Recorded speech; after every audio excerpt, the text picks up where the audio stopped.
Que Jesus nos abençoe.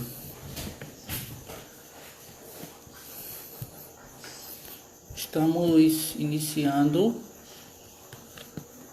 a nossa live na noite de hoje, seguindo o formato e o cronograma da nossa instituição espírita, né, onde nós temos as reuniões de estudos nas quintas-feiras à noite e aos domingos as reuniões doutrinárias.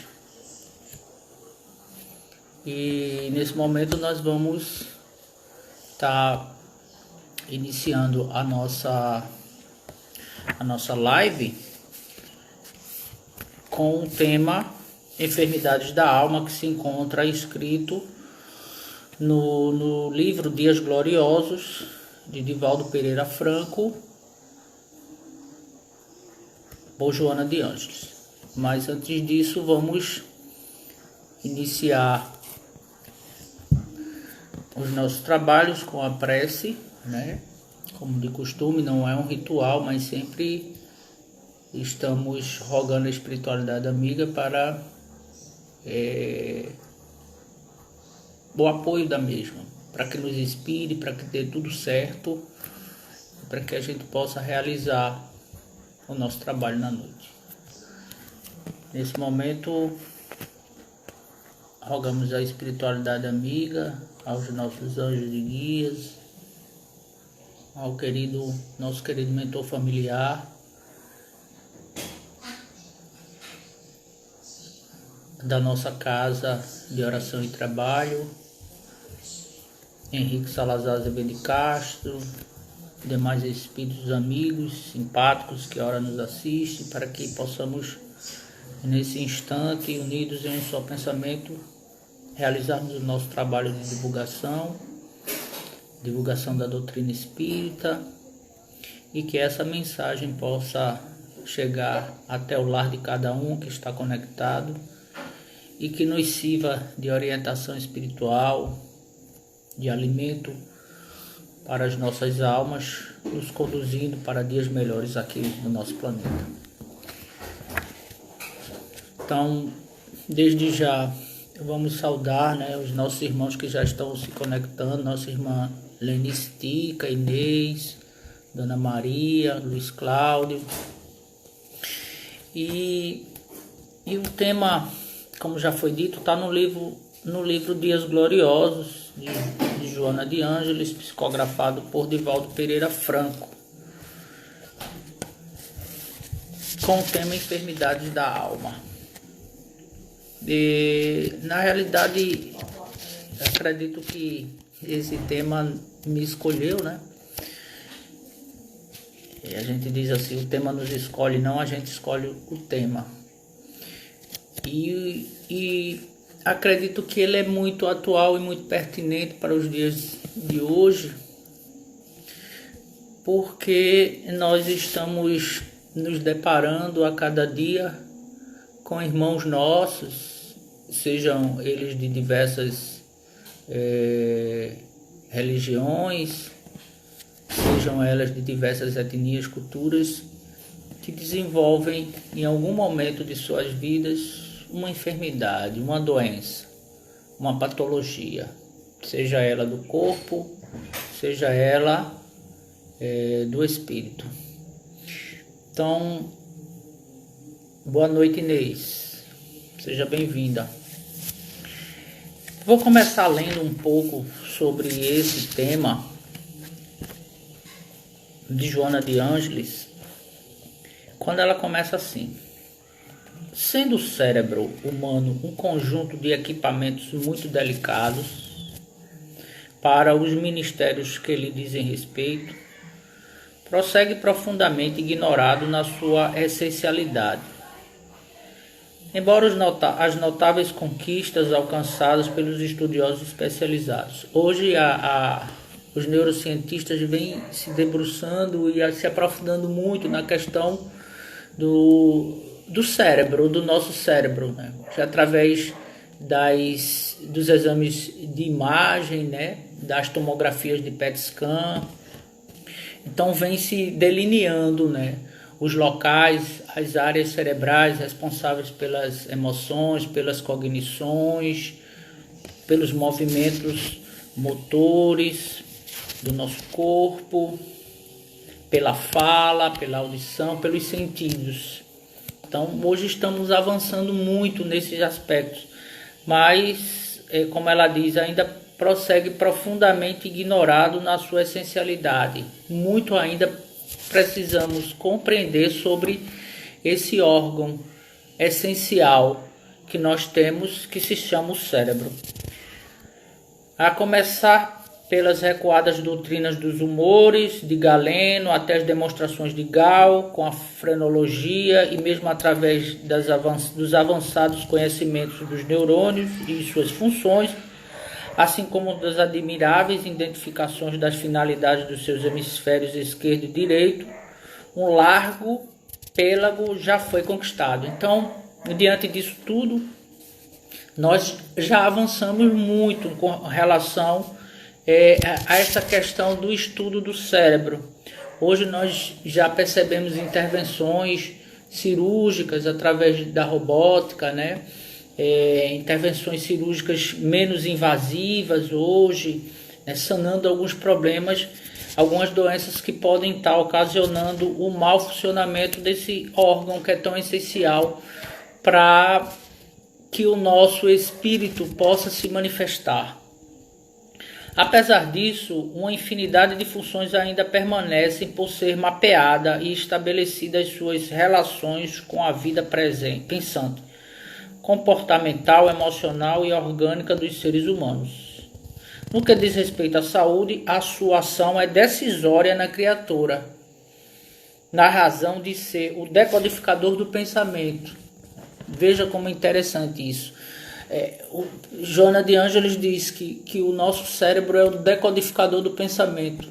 Não é o cérebro que pensa. Isso nós estamos entendendo dentro do aspecto da doutrina espírita. Não é o cérebro que pensa, mas o cérebro ele é simplesmente um instrumento para decodificar o nosso pensamento e direcionador desta onda extraordinária que é portadora de energia pouco conhecida, mas definidora de rumos na existência corporal. Acionado pelo espírito que ele exerce o controle, tá vendo? O espírito é que exerce o controle sobre o nosso cérebro. Não é o cérebro que exerce o controle sobre o nosso espírito. E na visão materialista, ainda do ser que ainda se encontra na Terra, muitos ou a maioria dos materialistas acreditam que o pensamento ele é oriundo do nosso cérebro. Acionado pelo espírito que ele exerce o controle e que lentamente se vem assenhoreando de todos os recursos que lhes são inerentes, dele dimanam os complexos mecanismos que dispõem ao equilíbrio do indivíduo ou as várias disfunções que o perturbam, refletindo-se como as enfermidades do mais variável teor. Então o cérebro ele está a serviço do espírito e dependendo da condição do reencarnante, nós teremos um cérebro que será responsável pelo desenvolvimento mental, cognitivo, pensante normal e também poderemos ter um cérebro com algumas anomalias, com algumas deformidades. Isto porque através do perispírito, que ele transmite as necessidades da evolução, face às impressões que mantém gravadas nas suas tênues tecelagens vibratórias, sob a diretriz do espírito, reflete as ondas mentais equivalentes que se transformam em pensamentos saudáveis ou enfermiços. Então a gente precisa entender essa questão agora que ela traz, que é muito importante, do perispírito, que é o corpo que envolve o espírito. Então, antes de nós reencarnarmos, nós passamos, segundo o espírito André Luiz, no livro Missionários da Luz, nós passamos, e também do livro Nosso Lar, Mensageiros e demais outros livros da obra romanceada de André Luiz, nós passamos por um departamento que é responsável pela reencarnação. Então lá nós vamos discutir como irá ser moldado o nosso corpo futuro para a nossa futura reencarnação. Então lá é discutido as questões de débitos que temos para com as leis e é estabelecido um molde, um modelo, uma cópia lá, para que a gente possa entender como é que vai ser o nosso futuro corpo. Isso para os espíritos que já têm uma condição consciente, pensante, que já têm uma permissão de discutir e de entender como vai ser o seu futuro corpo. Então, se esse espírito que está lá no plano espiritual, ele percebe, né, que nas suas outras reencarnações ele foi responsável para alguns atos que danificaram o seu corpo físico. Tal, ele foi usuário de alguma droga constante, né, como álcool, como cigarro, né? Então ele através das bebidas, através dessas drogas, né, permitidas pela nossa sociedade, das drogas lícitas e também das outras drogas que não são lícitas. Então, só dando um exemplo, o indivíduo desencarna com um problema com a cirrose hepática, ele desencarna com um problema coronário, ele desencarna com uma úlcera gástrica. Ele, através dos abusos, dos excessos, também da comida, também das noites mal dormidas, das farras, então ele compromete esse corpo. Então esse indivíduo poderia desencarnar com 80 anos, ele desencarna com 50, com 60, com uma série de comprometimentos no corpo físico. E aí então as pessoas vão dizer assim: fulano sofreu muito antes de desencarnar, antes de morrer, então morreu, vai descansar em paz. As doenças, as enfermidades ficaram no corpo físico e ali foi enterrado e debaixo de 7 palmos de terra ou foi cremado. Não existe mais nada que possa comprometer a consciência após a morte. O perispírito, melhor dizendo também. Mas assim, como diz os espíritos André Luiz, Filomeno de Miranda, Luiz Sérgio, na codificação com o livro dos Espíritos, então começamos a entender que tudo que realizamos nessa existência, todos os nossos atos, conscientes ou inconscientes, eles estão sendo registrados por aquilo que nós chamamos de perispírito, que é o envoltório do nosso espírito. Quando a gente desencarna, nós vamos nos apresentar com essa aparência física, né? E fulano vai dizer assim: eu vi a alma de vovô, eu vi a alma de vovó, de papai, de mamãe, de um amigo. Então tá vendo o perispírito, que é o corpo que envolve o nosso espírito. Porque o espírito, na realidade, ele é energia. Vamos utilizar de uma metáfora, ele é luz. E ele precisa, para reencarnar, ele precisa de algo que possa dar forma a esse espírito. E o que dá forma ao espírito é o perispírito. Então, nós, quando desencarnamos pelos nossos atos, nós vamos registrando através do perispírito todas essas nossas ações. E se nós formos indisciplinados com esse corpo, né, nós também estamos registrando nesse nosso perispírito. Se nós atacamos, de certa forma, o nosso fígado, o nosso estômago, o nosso sistema nervoso central, né, com drogas, com pensamentos danosos, com ira, com raiva, com maledicência, então nós estamos registrando no nosso perispírito todas essas ações, porque o nosso perispírito ele tem órgãos. Então, aquele indivíduo que morre em decorrência de um suicídio. Ele atirou na sua própria cabeça através de um revólver, tinha acesso à arma de fogo, foi lá e projetou no seu próprio crânio e desencarnou. Então, perispiritualmente, quando ele deixa o corpo, ele sai com a lesão na área cerebral no seu perispírito. Imaginemos nós, essas pessoas que desenvolvem uma vida única e exclusivamente das experiências sensoriais. É um indivíduo hedonista, é um indivíduo que só vive em cima do princípio do prazer. O indivíduo que só vive é o sujeito que só vive para a vida das sensações. O indivíduo egóico, egotista, egoísta, orgulhoso, vaidoso. Então, malbaratou a sua existência, maltratou o seu corpo físico e aí desencarna com sérias lesões no seu perispírito. Mas esse perispírito, como falava Jesus na sua linguagem, que é a roupa nupcial, esse perispírito, ele chega do outro lado com uma série de complicações. Para a gente entender melhor, lembremos do caso de André Luiz. Ele como médico, mas tinha uma vida muito voltada à boemia, bebia muito, era muito ligado aos alcoólicos. Então ele desenvolve um problema hepático, no fígado, um câncer, e morre no bloco cirúrgico. E ele não consegue entender porque lá nas regiões umbralinas era chamado de suicida. Ele pensava assim, eu não me suicidei. Mas no caso dele, de muitos aqui na Terra, é um suicídio inconsciente. Nós vamos deteriorando o nosso corpo físico aos poucos. Então chegamos lá com essas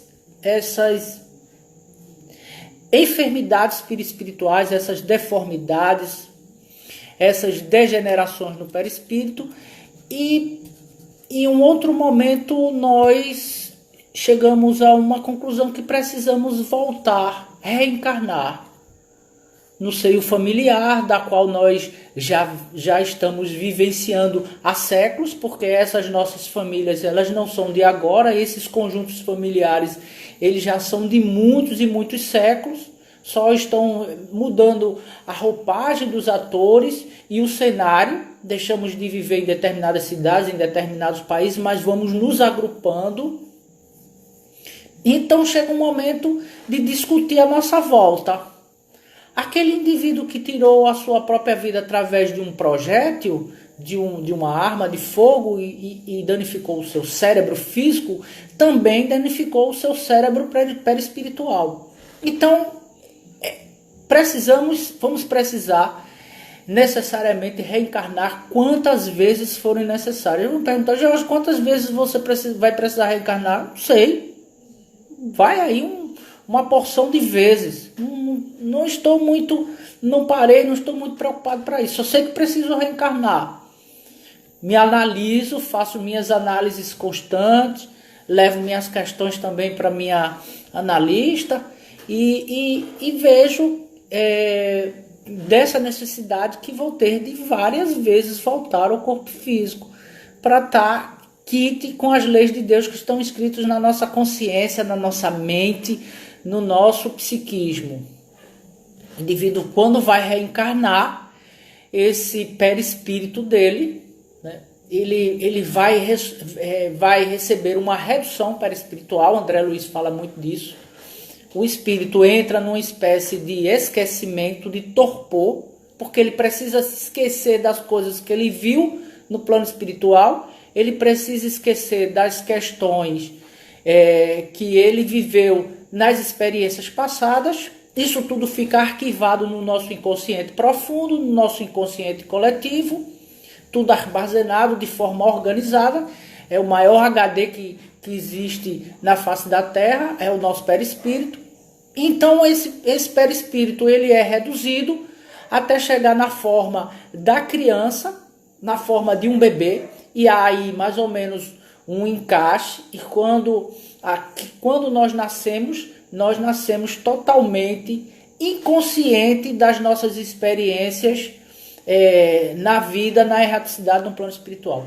Mas na formação do corpo, o perispírito ele está ali moldando os órgãos, moldando o fígado, moldando o intestino, moldando o estômago. E vai chegar o momento que ele precisa moldar o cérebro. Mas esse espírito que vai reencarnar, ele tem uma lesão cerebral porque ele tirou a sua própria vida numa existência passada. Então ele tem uma lesão no cérebro perispiritual. Então quando o perispírito vai começar a moldar esse espírito, moldar esse cérebro nesse corpo reencarnante desse bebê, então esse perispírito, esse cérebro, ele vem sendo moldado com uma deficiência naquela região, em decorrência do seu ato passado. Então, nasce o espírito, reencarna aquele espírito no corpo de uma criança, inconsciente, não tem consciência de nada, é puro inconsciente, não tem estrutura egóica ainda, e aí ele nasce com um comprometimento neurológico muito severo. Pode nascer com retardo mental severo, ele pode nascer com a microcefalia, ele pode nascer com problemas, né, com anencefalia, um espírito que veio, que reencarna sem um cérebro. Ele pode nascer com hidrocefalia, que é aquele processo que nós vemos que a cabeça o crânio vai tomando proporções, né, diferentes da normalidade, porque aí dentro do crânio vai ocasionando o surgimento de um líquido. Então o indivíduo pode nascer com um problema de esquizofrenia, desenvolver logo talvez uma esquizofrenia infantil, um autismo, algum problema neurológico mais sério, bem comprometido nessa área, mas isso não é uma punição. Isso não é uma punição, isso não é um castigo. Isso é um processo expiatório que se ocasiona de forma educadora pedagógica. Então, se tivermos as oportunidades de crescer no exemplo, no bem, e aí pelo nosso livre-arbítrio optamos por fugir da vida. Estamos falando num tema que é bem pertinente esse momento, que é o Setembro Amarelo, que nós estamos falando, né, de uma conscientização contra o suicídio. Então, mês de luta contra o suicídio. Então, o indivíduo decidiu tirar sua própria vida e ele vai ser responsável por isso. É um castigo de Deus, aquela criança nasceu sem cérebro, aquela criança nasceu com comprometimento, com a cabeça maior do que o normal, com microcefalia. Então, aquele espírito, ele está respondendo pelos atos de suas vidas passadas. Então, hoje os especialistas falam assim, que todas as doenças, ou quase todas as doenças, são psicossomáticas. E o que esses especialistas estão chegando nos dias atuais? Estão se aproximando, isso, os médicos, os neurologistas, né, os psiquiatras, os psicólogos, os psicanalistas, esses especialistas estão se aproximando muito, né, de forma gradual, daquilo que a psicologia espírita já fala há muito tempo, que a origem de todas as nossas doenças está no nosso perispírito. E o que é essa coisa de psicossomática? O que é essa coisa de psicossomática? Sua doença é psicossomática. São as doenças de fundo emocional.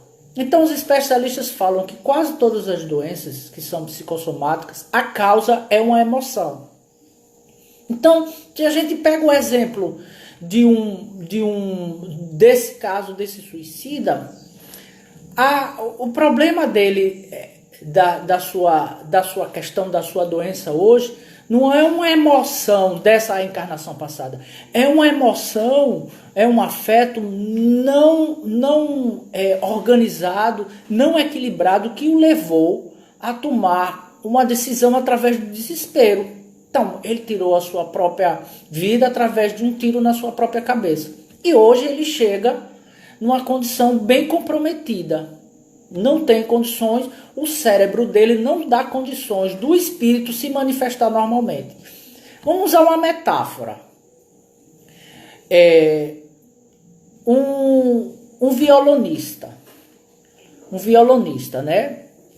Para ele tocar bem, ele precisa de um violão, estou dizendo um violão tradicional de 6 cordas. Se o violão está afinado e se ele sabe tocar, ele vai pegar aquele instrumento e vai tirar músicas excepcionais, músicas belíssimas, dependendo do seu estudo com o instrumento. Mas vamos dizer uma coisa.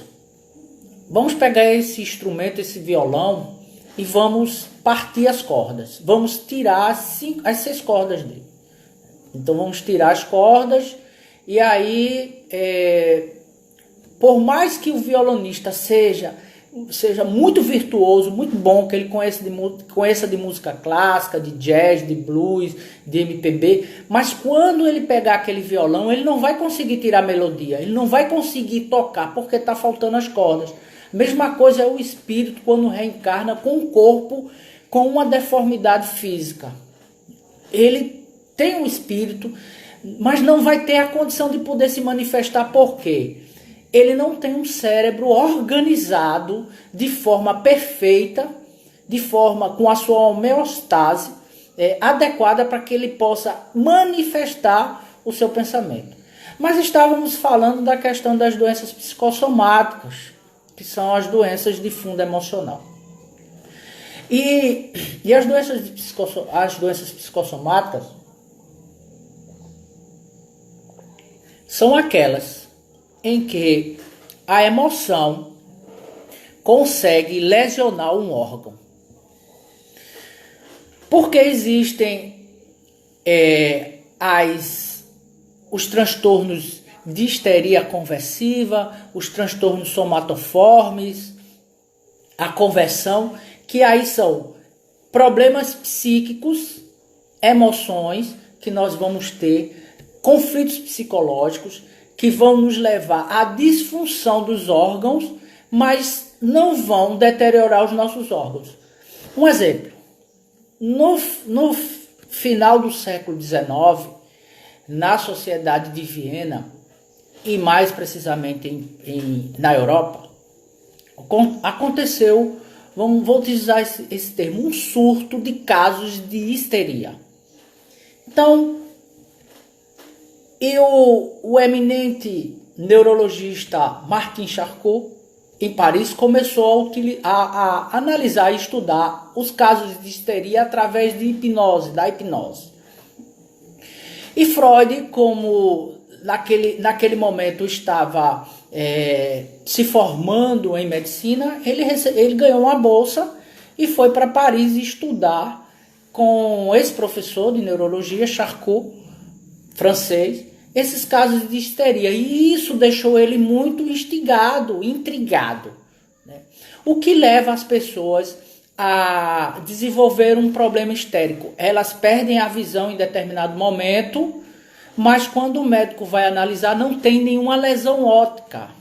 Então, com um determinado momento, essas pessoas voltam a enxergar. Essas pessoas param de falar. Essas pessoas começavam a ter paralisias de membros, de pernas, de braços. Essas pessoas desenvolviam gravidez, né? Aquelas gravidez psicológicas que não tem feto. Então, Freud começou a estudar esses casos de histeria, se aprofundou, utilizou a hipnose, depois ele abandonou a hipnose porque ele via que nem todas as pessoas poderiam ser hipnotizáveis e a hipnose não ia dar conta, né, dos casos de histeria. E ele começou a utilizar uma outra prática que se chamava a prática da associação livre, né? Então, deixar o cliente que se deitava no divã, começar a falar sobre tudo que ele quisesse. E aí ele ia pontuando as questões que emergiam ali com aquele cliente, aquele paciente, aquelas questões que o paciente falava que ele não se dava conta, eram questões do inconsciente, eram questões de conflitos que levavam o indivíduo a desenvolver um processo de histeria, um processo de conversão, ou hoje, como chama a psicopatologia, um transtorno somatoforme. Esses casos de histeria, eles tiveram muita incidência no final do século XIX, no início do século XX, na Europa, muita repressão no que diz respeito às questões da sexualidade levou a esse transtorno, o que fez com que Freud estudasse, e fruto da questão do estudo da histeria, ele criou a abordagem que se chama psicanálise. Então, hoje nós encontramos ainda casos de conversão, de transtornos somatoformes, de histéricos hoje, histéricos numa condição mais moderna, né, e que desenvolvem alguns problemas, né, aquelas dores fantasmas, né, aquelas dores que se localizam no estômago, aquelas dores que se localizam no fígado ou na cabeça, e a pessoa vai, se submete, vai no médico, faz uma série de exames de imagem, tomografia, ressonância, ultrassonografia, raio-x, e não detecta nenhuma lesão no órgão. Aí o indivíduo tem problemas lá, de repente perde a visão, fica afônico, não consegue falar, vai no médico, vai no especialista, ele analisa, olha, não tem problema nenhum na sua visão, você não tem problema nenhum nas suas cordas vocálicas, então seu problema é problema psicológico. Procure um psicólogo, vai procurar um psiquiatra, vai procurar um psicanalista, um analista para dar conta dessas situações. Então, são problemas emocionais que interferem no funcionamento dos nossos órgãos, mas não chegam a lesionar. No caso da fibromialgia hoje, que aí é uma doença que os médicos estão falando hoje, num discurso quase uníssono, que é um problema de ordem emocional. Então, quando somos acometidos de emoções, de conflitos que não conseguimos nos dar com ele ou resolver, as fibras do nosso corpo começam a doer de uma forma tal. Mas tem uns casos de psicossomática em que a emoção vai lesar o nosso órgão. Então, existem casos hoje que se analisa do câncer mesmo. Se fala hoje muito, hoje os médicos falam que o câncer, quando não tem uma questão genética que eles falam, né, uma predisposição genética na família, e aí a gente pode discutir do ponto de vista da psicologia, do espiritismo, que eu posso ter, a minha célula pode vir com a memória celular, né, de um futuro câncer. Eu posso ter no meu mapa genético um câncer que pode ser desenvolvido, mas que eu nunca venha a desenvolver esse câncer. Porque hoje se fala na epigenética, que André Luiz falou isso na década de 40, né? André Luiz, através de Chico Xavier. Hoje a epigenética fala que a nossa conduta pode mudar muito a nossa programação genética. Eu posso vir com um comprometimento, com a programação genética de desenvolver um câncer de estômago. Por que eu venho com esse comprometimento? Em decorrência dos abusos que eu tive em vivências passadas. Eu abusei do meu corpo, eu abusei das minhas experiências. Eu ingeri muito alimento nocivo, muito álcool, muita droga. Então, eu venho com essa memória celular no meu organismo. Mas, de repente, com a minha vivência aqui na Terra, com a minha conduta, eu procuro ser uma pessoa melhor, eu procuro me tornar, ser um indivíduo a cada dia mais equilibrado do ponto de vista das minhas emoções, das minhas ações. Então, eu teria que, em determinado momento, desenvolver. Veja, e aí a gente pensa assim, as leis de Deus, elas não são assim, olho por olho, dente por dente. A todo momento Deus está reprogramando a nossa existência. Quantas coisas erradas nós estamos fazendo que não estava na nossa programação por um livre-arbítrio, mas Deus, no seu amor infinito, reprograma para que a gente possa voltar ao caminho traçado naquele meu plano reencarnatório. Então, Mário está falando fibromialgia, também está relacionada a mágoas retidas no fígado. A visão bem pertinente da medicina chinesa, que tem esse olhar no indivíduo como um todo, que vai tratar o indivíduo dentro de uma medicina na questão energética e não no corpo. Vai interferir no corpo, mas quer atingir o processo energético. Então lembramos do caso de Angelina Jolie, aquela atriz hollywoodiana, muito famosa, né, de uma beleza tal. E aí ela foi fazer a leitura do seu mapa genético. Ela contratou, foi numa clínica e fez a leitura e pediu para fazer uma decodificação, uma leitura da sua programação genética. E aí, na sua programação genética, diria que ela, em determinado momento, iria desenvolver um câncer, uma neoplasia de mama.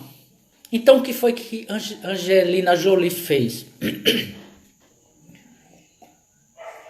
Angelina Jolie procurou um médico especialista, retirou os 2 seios e colocou silicone e reconstituiu o seio com um cirurgião plástico.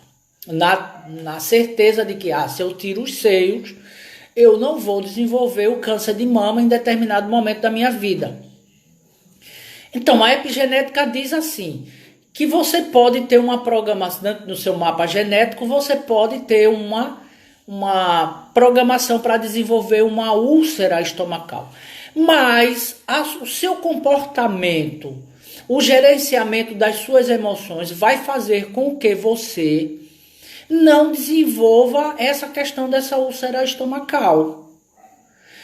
A sua conduta aqui na Terra, você vai se esforçar para ser um homem de bem, vai fazer com que você mude aquela programação de desenvolver o câncer de mama. E hoje os oncologistas, os especialistas dentro da área de psicossomática, eles falam que a maioria dos cânceres hoje, ele tem um fundo emocional. É uma célula que decide ter uma vida própria do organismo e ali ela desenvolve um câncer. Mas ela teve um direcionamento. Ela não se destoou das outras células, ela não se rebelou das outras células e ali se transformou num câncer porque simplesmente ela quis. Ela tem um direcionamento para isso. E o direcionamento vem através das nossas emoções. E quem está por trás das nossas emoções é o nosso psiquismo, é o nosso espírito. Por isso que falei lá no início. Quem pensa não é o cérebro, quem pensa é o nosso espírito, é a nossa mente. O cérebro é apenas um instrumento para a manifestação do nosso espírito, do nosso pensamento. Então, as nossas emoções não digeridas vão fazer com que venhamos a desenvolver determinados problemas de saúde, como tanto os órgãos lesionados através das doenças, da gastrite, da úlcera gástrica, dos problemas hepáticos, de uma hipertensão arterial, de uma diabetes, de uma fibromialgia, de um problema neurológico, né? Então, esse lesionar dos órgãos que vão desenvolver uma doença, eles têm por trás um problema emocional. Por isso que o tema é enfermidades da alma. Então, Joana de Ângeles fala assim: mantendo-se por muito tempo em incubação no organismo, os vírus permanecem inativos. Agora ela vai trazer a questão dos vírus. E hoje nós estamos vivendo uma pandemia hoje de um vírus, de um ser invisível, que não chega a ser nem um ser unicelular, não chega nem a ser uma célula. E esse vírus, ele revolucionou o mundo, ele colocou o mundo de cabeça para baixo, né? Que é o vírus da Covid. Então ela diz assim: mantendo-se por muito tempo em incubação no organismo, os vírus permanecem inativos. Eu posso carregar um vírus dentro do meu organismo, ele está lá dentro inativo, né? Ele não se desenvolve. Até que seu hospedeiro, quem é o hospedeiro? Somos nós mesmos. Nós estamos sendo, nesse momento, bombardeados por vírus, por bactérias, por seres unicelulares invisíveis à nossa condição óptica. Mas se tivermos equipamentos sofisticados, nós poderemos ver esses seres unicelulares, esses vírus, essas bactérias que estão circulando no nosso ambiente e nos circulando e estão dentro de nós. Os vírus permanecem inativos até que seu hospedeiro emita ondas vibratórias, são pensamentos, emoções, que lhes vitalizam a organização. Os nossos pensamentos vai fazer com que aquele vírus que estava inativo, ele se torne ativo, ele desperte. Vitalizam a organização, favorecendo-lhes a multiplicação devastadora quase sem limite. Então, hoje, os infectologistas, os especialistas em casos de doenças viróticas, estão se questionando por que algumas pessoas que contraem o vírus do Covid, elas não desenvolvem sintomas. Elas são assintomáticas. Elas apenas hospedam essas pessoas hospedam e podem ser transmissores. Porque outras pessoas contraem o vírus da Covid e desenvolvem sintomas leves, né? Com um simples resfriado, com uma pequena dor de garganta, com episódios de febre aqui e ali, e com alguns dias ficam bons. E por que outras pessoas, elas recebem a carga virótica, né? Elas contraem o vírus, desenvolvem sintomas graves, são internados, vão para UTIs. Algumas pessoas conseguem se restabelecer e outras sequer nem conseguem e desencarnam. Então isso é um estudo que hoje está mexendo com a cabeça de muitos infectologistas, dos especialistas na área das bactérias, dos vírus, dos imunologistas, dos médicos, dos especialistas. Então, o que faz algumas pessoas desenvolver alguns sintomas, né? Então, percebe-se hoje que existe uma coisa chamada a questão da nossa imunidade.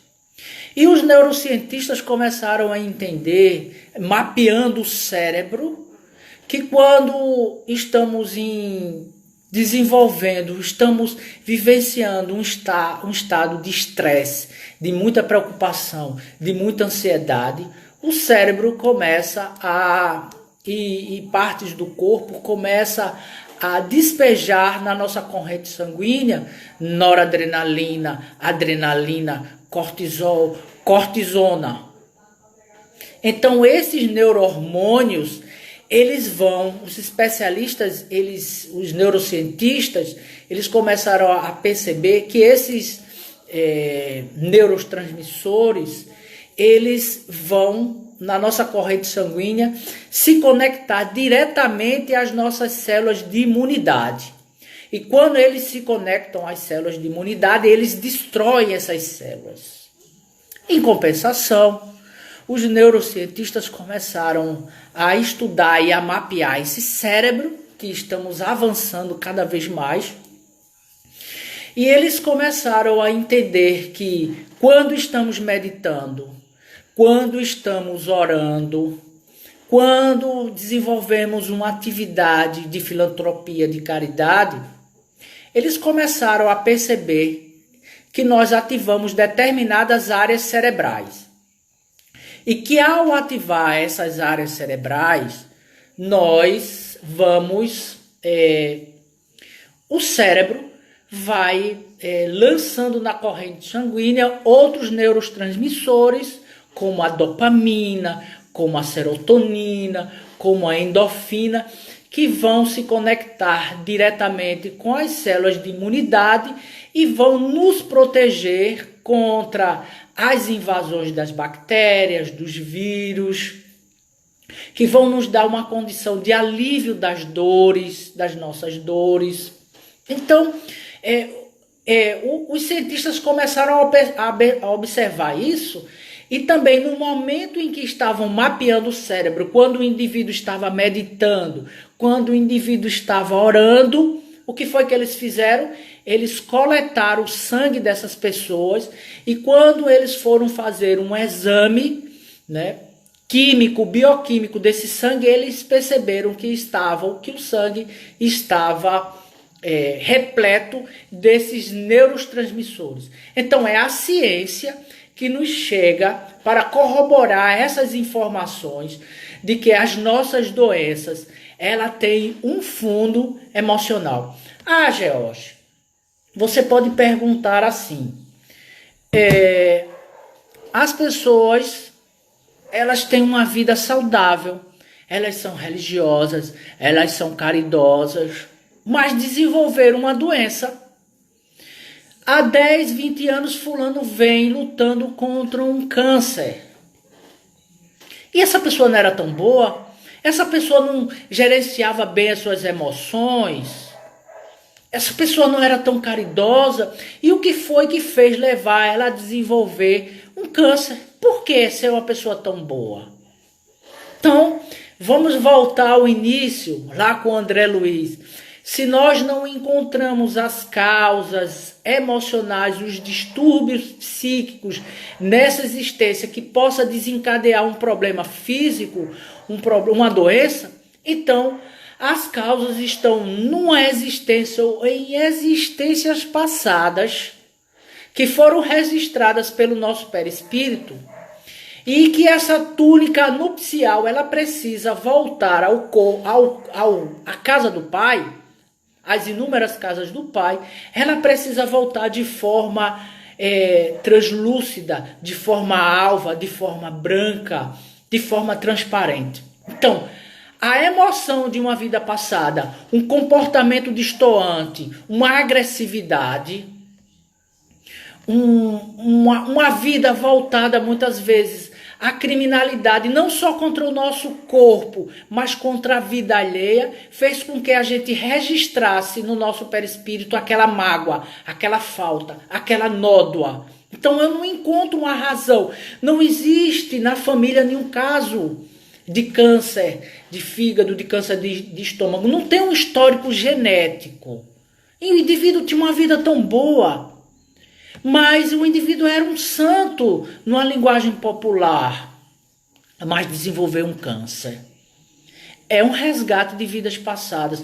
É uma emoção destoante que estava lá no seu perispírito, que precisava escoar para o corpo, e o corpo é esse escoadouro que precisa sugar, né, todas as deformidades, todas as anomalias, todas as nódoas, todas as feridas perispirituais. Esse corpo é o escoador. Por isso que é no corpo que a gente vai conseguir evoluir espiritualmente. A gente progride do outro lado, mas é na reencarnação, no mergulho no corpo, nesse aparelho extraordinário chamado corpo físico, que é regulado fisicamente por esse cérebro, que é um órgão fantástico, que nós ainda estamos no início ainda de compreender esse órgão, que nós vamos, através das nossas vivências, nós vamos reajustando o nosso perispírito, nos reeducando no ponto de vista das emoções, dos nossos afetos. Então, hoje, eu posso ter um vírus dentro de mim. O vírus da gripe pode circular em torno de mim, mas eu vivo numa frequência emocional diferenciada. Eu procuro fazer meditação. Eu procuro fazer meu processo oracional. Não é só recitar as orações. Processo oracional significa uma vida em oração, não é uma vida de recitar. É uma vida em uma sintonia com o meu self, uma sintonia com o meu espírito, é uma sintonia com os espíritos amigos, é uma sintonia com os santos que eu tenho da minha afinidade nos católicos, por exemplo. Então, eu tenho essa vivência oracional. E o vírus está dentro de mim, ou o vírus está circulando, mas as minhas defesas imunológicas fazem com que eu não desenvolva aquela questão do vírus, eu não desenvolva aquela doença, eu não desenvolva através da bactéria, porque a minha condição energética, emocional e da minha imunidade fisiológica faz com que eu me previna e eu me proteja dessas questões, todas que avassalam o nosso mundo. Então, Jorge Andréa,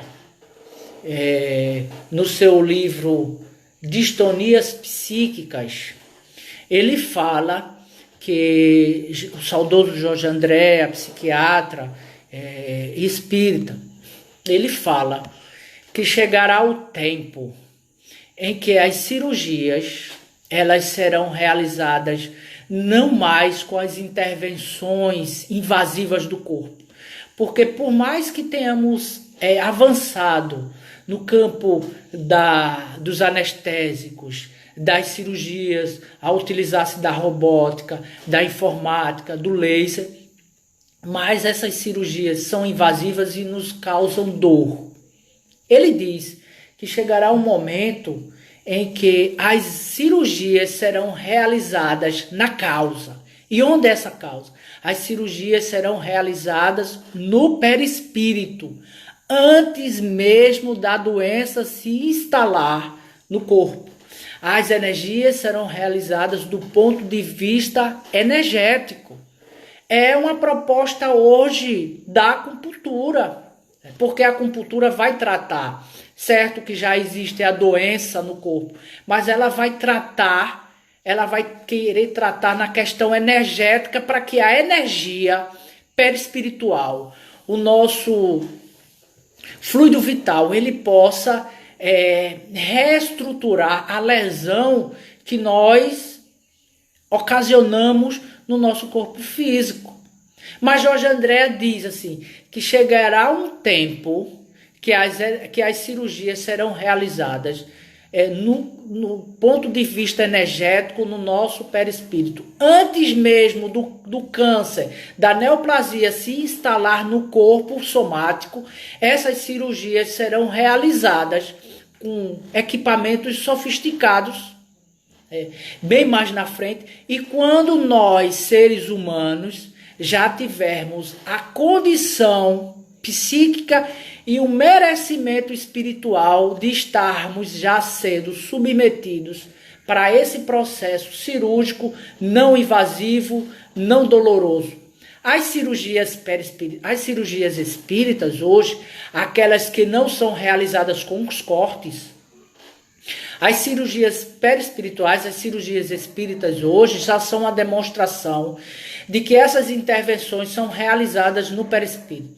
Quando nós estamos fazendo um tratamento na casa espírita de fluidoterapia, nós estamos trabalhando com as nossas energias. As nossas energias anímicas e energias perispirituais e espirituais. Então, as intervenções do tratamento da fluidoterapia é trabalhar a energia para que a energia possa influenciar na lesão do nosso corpo. Então, trabalhando na lesão energética do nosso corpo, ela refaz aquela lesão e nós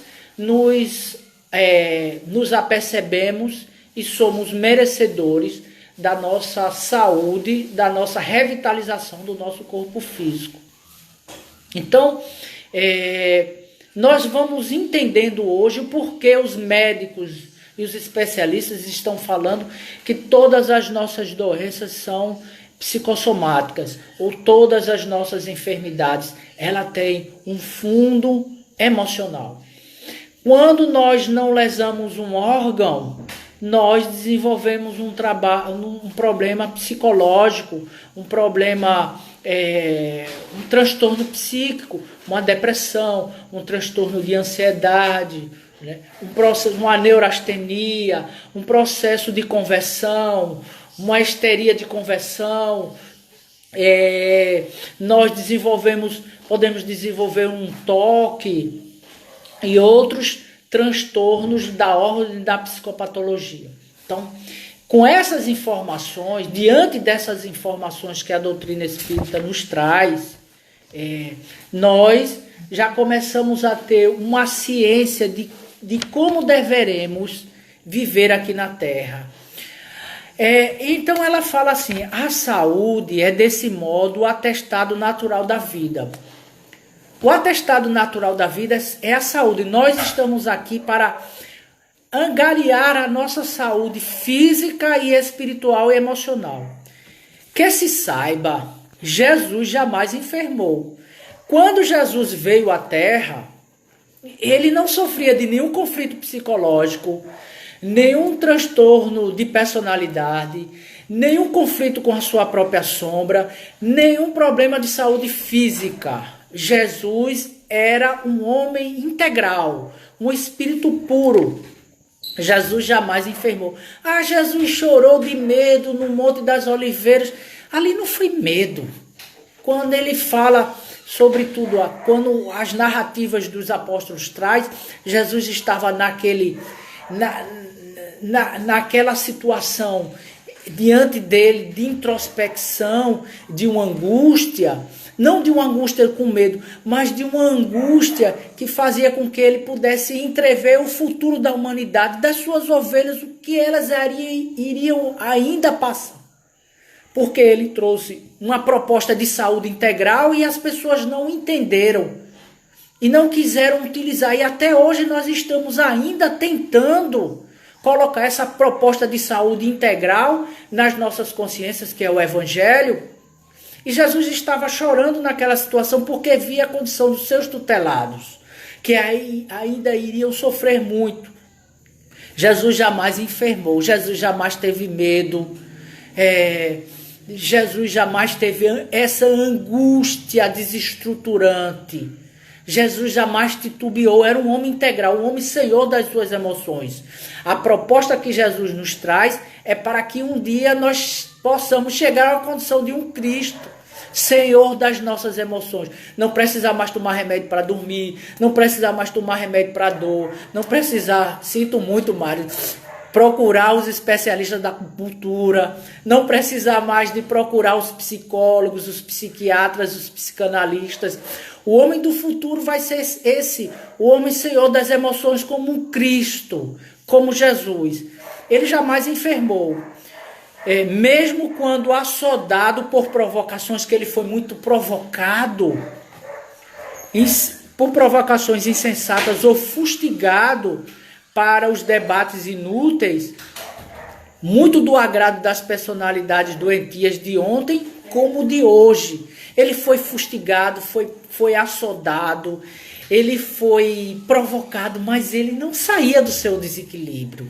Ele era senhor das emoções. Em alguns momentos ele falou sério, como fala Joana de Ângeles, a ira santa, porque ele precisava utilizar daquela forma ríspida para acordar. Não mais ir para uma proposta egóica, mas ir ao encontro do self, do espírito daquelas pessoas que estavam naquele momento mercadejando no templo, como ainda vemos hoje. Jesus é um produto que mais vende no mundo, e ele utilizou-se daquela forma enérgica. Não foi um desequilíbrio emocional, foi uma forma terapêutica de convidar as pessoas para despertarem. Então Jesus jamais enfermou. E essa proposta do Evangelho de Jesus é uma proposta para sermos homens integrais do futuro. Até então, nós estamos muito aquém de chegar na condição de Jesus, mas temos essa condição de não sermos Jesus. Nós não vamos ser Jesus. Nós vamos ser os Cristos do futuro. Por isso que ele trouxe essa proposta. vós podeis fazer muito mais do que eu faço. Veja que coisa extraordinária. Não é aquele mestre que esconde a sua proposta, que ensina, mas que não... É aquela pessoa assim que dá o peixe, mas não ensina a pescar, no provérbio popular. Então ele nos ensina a pescar, e ele diz, vós podeis fazer muito mais do que eu faço. Então, nessa proposta, nesse código de saúde integral que é o Evangelho, quando nós soubermos colocar ele na sua inteireza, nós seremos o homem integral. Nós seremos os Cristos de Deus, senhores das nossas emoções, dos nossos sentimentos e dos nossos afetos. Então estamos chegando ao nosso final das nossas reflexões, embora limitadas ainda, mas com grande esforço de trazer essa proposta para todos nós, para mim principalmente.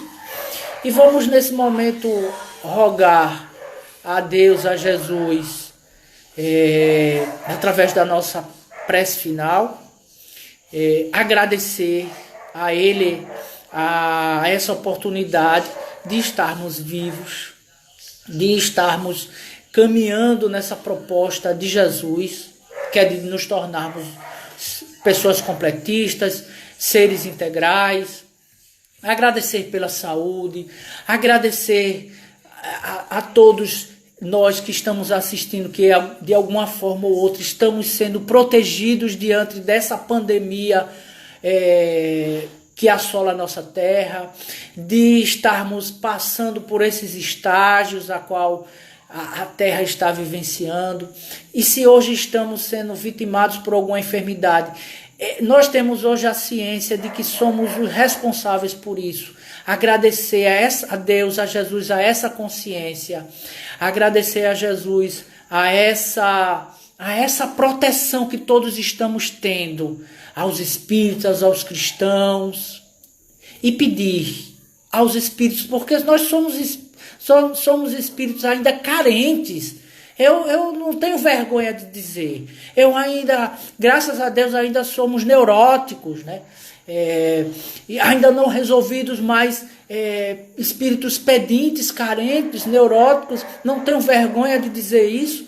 E aí peço sempre a espiritualidade, a Deus, para me dar a condição de crescer, de ir ao encontro desse homem velho, de ressignificá-lo, de transformá-lo, de não me culpar quando eu cair, e sim saber que eu posso me levantar, que eu posso caminhar.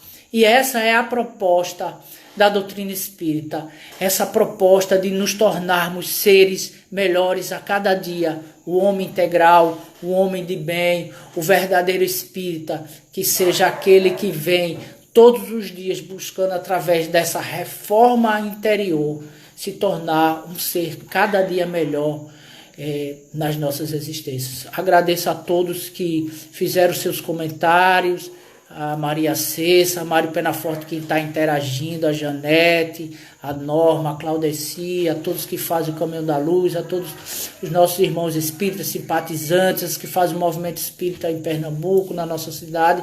Que Deus nos abençoe, muita paz a todos nós que estamos nesse momento conectados diante dos nossos pensamentos. Que assim seja.